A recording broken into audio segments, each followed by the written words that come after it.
Nuestra mesa de de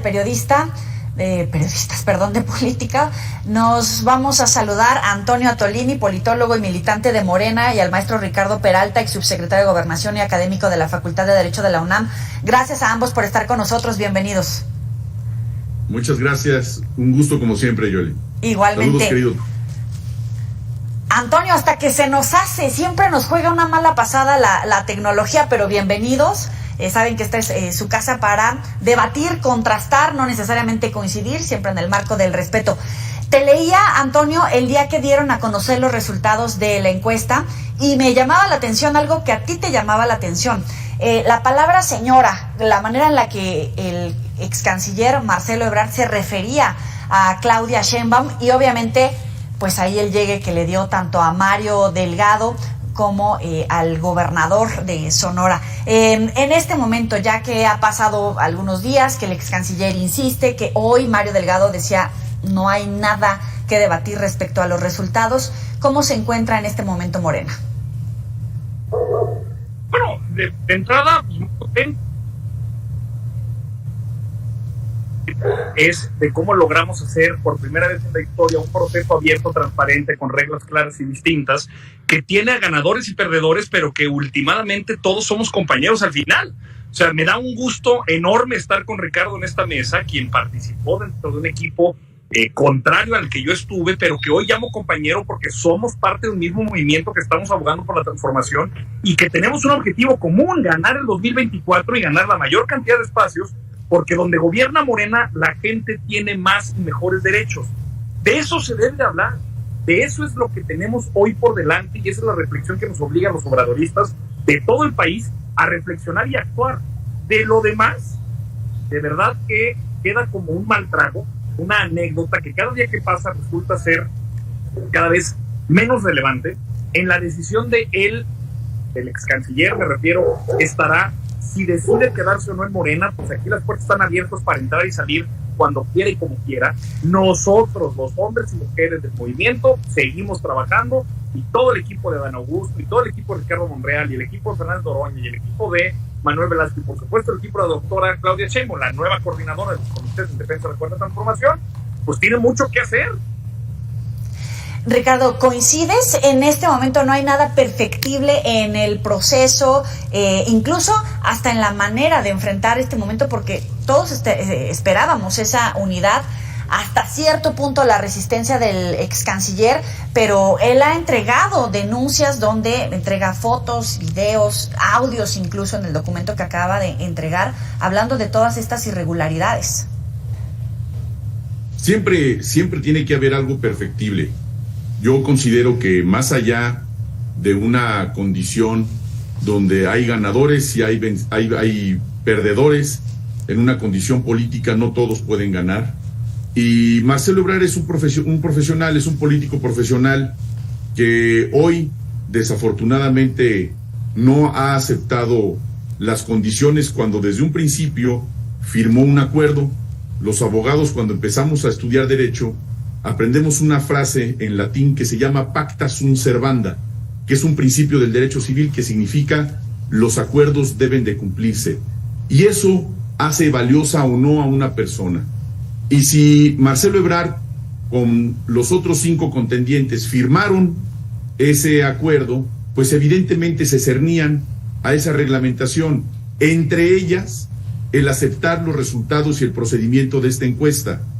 El hecho de que hoy tome esa decisión es absolutamente libre. Hoy por hoy México está receptando de parte del presidente López Obrador, entre muchos legados, el que es un hombre demócrata. Y esta forma de participación democrática por parte no solamente de los simpatizantes y militantes de Morena, sino del pueblo, porque se consultó al pueblo, como bien dice Toño, a quien yo le tengo un gran afecto. Estuvimos en equipos diferentes, no adversarios, simplemente con posiciones encontradas en el sentido de que buscábamos ambos estar en esa condición, pero nos consta, porque trabajamos en mi caso 5 meses en Zacatecas, trabajando precisamente para posicionar en mi caso a Dan Augusto López Hernández, pero ¿qué es lo que nos une? Nos une la nación, nos une un proyecto, nos une un movimiento que es mucho más importante que una sola persona. Hoy estamos pues entregados al movimiento. Hubo una reunión con la doctora Sheinbaum, donde fue sumamente generosa con nosotros, nos envió un mensaje, personalmente estuvo con nosotros apenas a inicio de esta semana, y en este mensaje nos hizo no solamente parte de una movilización nacional, porque lo que importa es el movimiento y la transformación del país, más allá de una simple posición. Todos los que hemos tenido experiencia de gobierno, los que hemos tenido experiencia política, más allá del 2018 para acá, sino de muchos años antes, podemos sumar perfectamente bien para la construcción de la transformación. Las nuevas generaciones, las generaciones que nos han enseñado, todo sirve precisamente para la construcción de esta transformación. Pero si alguien tiene una agenda individual por encima de ese movimiento, también tiene derecho. No es criticable. Si él, me refiero a Marcelo Ebrard, tiene esa postura, es absolutamente libre de caminar por su ruta, por su objetivo. Sin embargo, juntos hubiéramos hecho mejor, sobre todo en favor de todos los mexicanos. Pero a pesar de todo lo que ha dicho, tiene un lugar dentro de Morena, porque no me lo imagino, por ejemplo, en el Senado, ¿no? Donde habían dicho, en el ámbito legislativo, tampoco en el gabinete. ¿Tiene todavía un espacio, Marcelo, dentro de Morena, Ricardo? Sin duda, sin duda. Este es un movimiento muy plural. Es un movimiento que ha integrado a todo tipo de ideologías y de percepciones y de formaciones profesionales, de formaciones políticas. Hemos sido muchos sujetos de ataques por parte de los mismos adversarios. Vean quiénes han sido los que desde un inicio de la gestión, desde el 2018, nos han venido atacando. Esto es muy plural y hay que entenderlo. Estamos rompiendo con el orden político, económico y social de lo que se venía haciendo hace décadas en nuestro país. Estaban devastando nuestro país. Sí. Y nosotros lo estamos recuperando. Entonces, claro que tiene cabida Marcelo Ebrard, si a pesar de todas las condiciones que ha hecho, ahora impugnando el procedimiento donde todos estuvimos de acuerdo y participamos, ¿tiene el derecho de hacerlo? Claro que tiene derecho de hacerlo. Más allá de una condición analítica respecto a la ética de atacar al propio movimiento que él mismo ayudó a crear y atacar un procedimiento que él mismo firmó, eso quedará en su conciencia, pero principalmente en la conciencia de los ciudadanos. Y esto pasa a la historia. Antonio, ojalá que no quiera repetir historias. Antonio, es interesante que el canciller habla de irregularidades, compromete la actividad de la Secretaría del Bienestar con los señalamientos que hace del uso de recursos públicos. ¿Tiene Marcelo Ebrard un lugar en el gabinete con estos señalamientos o en el legislativo? Te repito la pregunta. A ver, recordémosle un poco a la gente que nos está viendo cómo funcionó este proceso. Fueron todos los equipos, los líderes y la líder de los equipos obligados a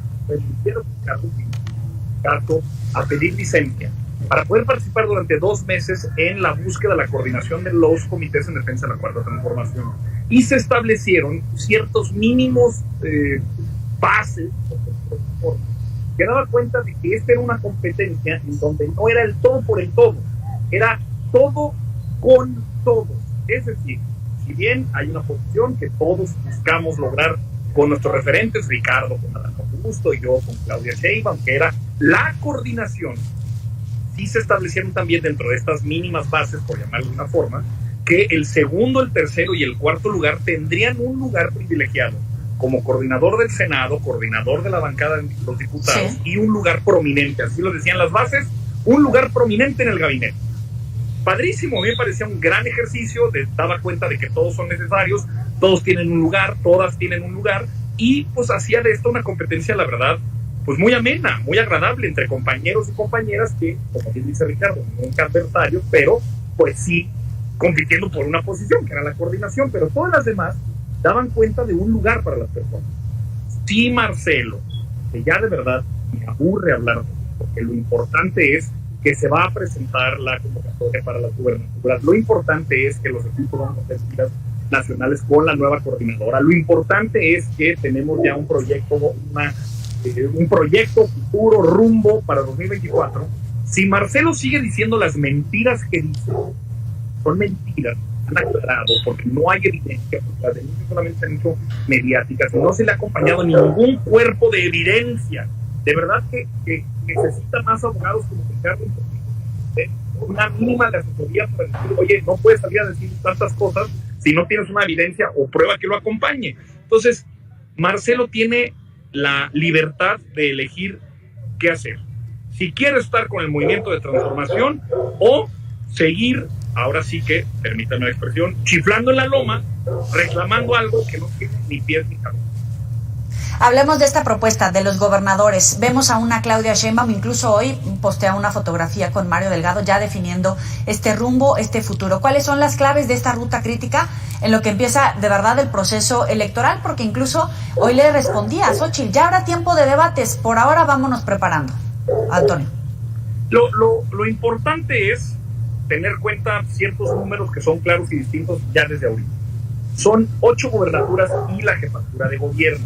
Y la ley de paridad en todo nos obliga a tener siempre por lo menos 5 mujeres y 4 hombres como candidatos a las gubernaturas. Entonces, lo importante, lo interesante es dar cuenta cómo va a estar el juego de poder al interior del movimiento para poder determinar quiénes, hombres o mujeres, mejor posicionados en sus encuestas, van a ser los que abanderen la responsabilidad de coordinar los comités de sus estados con miras a la elección de 2024. Ricardo, te repito la pregunta, y con base en la experiencia adquirida del proceso, pongámoslo en este caso presidencial, ¿cuáles son las lecciones aprendidas dentro de ese proceso para repetir ahora rumbo a las gubernaturas y todo este proceso, esta ruta crítica? Pues principalmente fortalecer la unidad. Se creó una gran estructura nacional, no necesariamente militantes de Morena, sino simpatizantes del movimiento en cada una de las entidades federativas. Puedo hablar de lo que hicimos con Adán Augusto López Hernández. Se creó la estructura nacional más organizada, más consolidada de todos los aspirantes, dicho incluso por la propia doctora Sheinbaum. Y esta estructura, esa movilización que se hizo, va a promover que precisamente otros grupos que han participado se unan precisamente con cada uno de estos coordinadores. Ahora, a nivel nacional, cada una de las entidades federativas tendrá que representar estos comités de la defensa de la transformación para eventualmente acorpar a Claudia Sheinbaum. Ahora, viene la elección cuando sea los tiempos electorales, que ya empezó el proceso electoral. Cuando venga la elección, vendrán también la organización de debates, vendrá la posibilidad de consolidarnos no solamente como movimiento, sino una vez más se va a ganar la elección en el 2024, así lo aseguro sin ningún problema. Y también las 9 entidades federativas a las que se refiere Antonio. Principalmente, y como un punto que quiero sobrestacar, es la Ciudad de México. La Ciudad de México es un reto muy importante. La Ciudad de México requiere una atención especial. La Ciudad de México tiene 9 alcaldías en manos de la oposición, y aquí en la Ciudad de México nos vamos a consolidar como la primera fuerza electoral, como ha sucedido como el Bastión hace más de 30 años, y vamos a recuperar esas alcaldías en la Ciudad de México. Muy brevemente para concluir, Ricardo, ¿Mario Delgado como presidente hasta 2024 o hay que revisar también eso?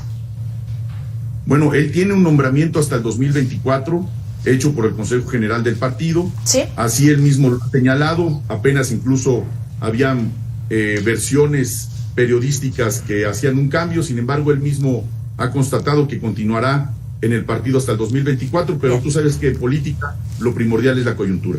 Claro, Antonio. Claro, o sea, últimamente, a ver, para que también nuestra audiencia lo tenga claro, si en dado caso Mario Delgado decidiera renunciar al cargo que legal y legítimamente el Consejo Nacional ratificó después de haber ganado un proceso en 2020 a través de encuesta, tendría que ser propiamente notificado el Consejo Nacional para poder dar cuenta de esta decisión, e incluso, los abogados lo sabrán mejor, revisar si los tiempos electorales ya permiten la modificación de la dirigencia, porque según entiendo, una vez iniciado el proceso electoral federal, las dirigencias de los partidos son inamovibles, lo que entonces llevaría a que Citlali, como secretaria general, asumiera las funciones de presidente, porque además, otra cosa, en Morena se ha determinado que la dirigencia, tanto la presidencia como la secretaría general, se eligen a través del método de encuesta, no son nombramientos del Consejo Nacional, cosa que sí son las otras carteras del Comité Ejecutivo Nacional. Entonces, por más run que haya de aquí, de allá y por allá, pues la verdad es que Morena ya es un partido muy consolidado, con reglas y procedimientos claros y distintos que dan cuenta de cómo hacer las cosas. Entonces, en dado caso sucediera, ese sería el procedimiento. Antonio Tolini y Ricardo Peralta, muchas gracias por estar con nosotros. Nos vemos la próxima semana. Buenas noches. Seguro que sí. Buenas noches. Saludos a todos. Hasta luego. Vamos a una breve pausa. Volvemos.